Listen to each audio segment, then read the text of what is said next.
Quand je songe à mon enfance, je songe moins à Joal où je suis né qu'à Djilor.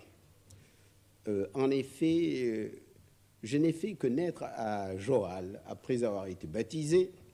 Ma mère m'a amené à Djilor, à 23 km de Joal, au milieu des terres de mon père qui était laman, c'est-à-dire maître de terre. C'est là que j'ai vécu une enfance merveilleuse pendant 7 ans. Je n'avais pas des goûts très bourgeois et mon père me le reprochait et je m'échappais souvent de la maison paternelle et je m'enfuyais dans les bois avec les bergers. Et c'est là que j'ai vécu une enfance merveilleuse. Je peux dire que la moitié de mes poèmes évoquent ce royaume d'enfance. Je suis revenu à Djilor à l'âge de 7 ans. Mon père m'avait confié au curé de Joal, Léon Dubois, natif de Tinchebray. C'est lui qui a commencé de m'apprendre le français. Et j'ai commencé naturellement par apprendre des mots comme chocolat et confiture, mais déjà, pour moi, la langue française était délicieuse comme une confiture. Au bout d'un an, mon père trouva que le père Dubois me gâtait trop et m'envoya à 6 km au nord à Ngazobil, qui était une des plus importantes missions catholiques du Sénégal. Ngazobil, c'était une école primaire et c'était en même temps un séminaire. C'est là que je fis l'apprentissage méthodique du français. J'étais bon élève, je l'avoue, mais j'avais un caractère épouvantable. Heureusement que la confession et la direction de conscience ont assoupli mon caractère. C'est là vraiment que j'ai appris le français au bout d'une année, car les missionnaires avaient des méthodes radicales pour vous obliger à parler français. Quelles étaient ces méthodes? Des méthodes coercitives? Oui et non. C'est-à-dire que quand on parlait Wolof, le camarade qui avait le symbole, vous passez le symbole et à 6 heures du soir, vous faisiez les corvées. Oui. C'était une méthode radicale. Enfin, Monsieur le Président, votre évolution a été tout de même extrêmement rapide. 10 ans plus tard, vous étiez agrégé de l'université à Paris. Il y a là tout de même une rapidité dans l'évolution intellectuelle, une course dans le cours des âges qui est quelque chose d'assez exemplaire. Comment êtes-vous allé à Paris? À quelle époque avez-vous pensé, ou a-t-on pensé pour vous, qu'il était temps de vous envoyer dans la métropole et de faire de vous un intellectuel français?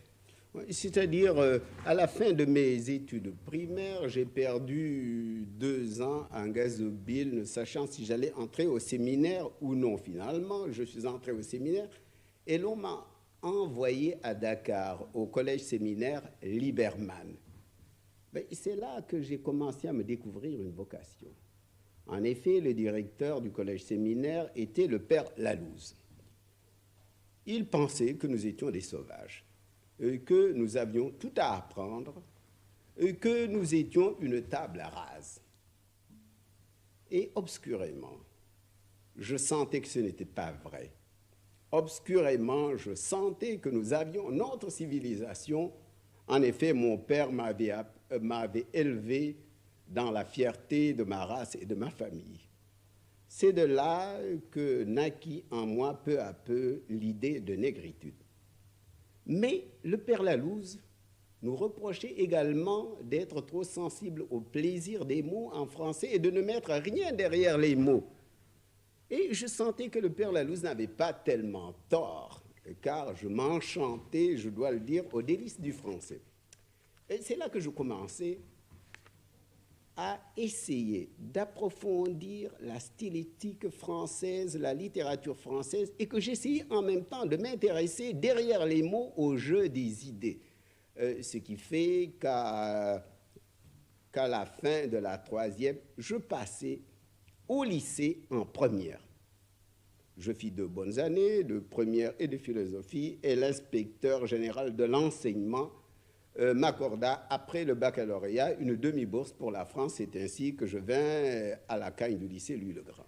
Et à la Cagne du lycée Louis-le-Grand, ça a été pour vous, Monsieur le Président, quelque chose de très important, puisque là, vous avez pris contact avec les études véritablement classiques et supérieures, et d'autre part, vous avez noué là un certain nombre d'amitiés qui vous ont suivi toute votre vie.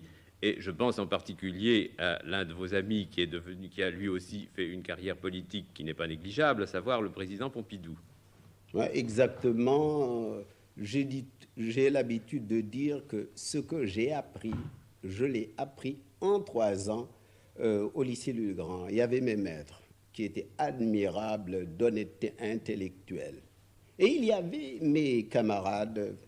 Il y avait Pompidou, il y avait le Courcelles du Collège de France, Paulin, Stutzel, Étiamble de la Sorbonne. Il y avait des écrivains comme Kefelec, Goethe, Robert Merle, mais il y avait surtout Pompidou qui était mon meilleur ami et qui était à côté de moi à l'étude.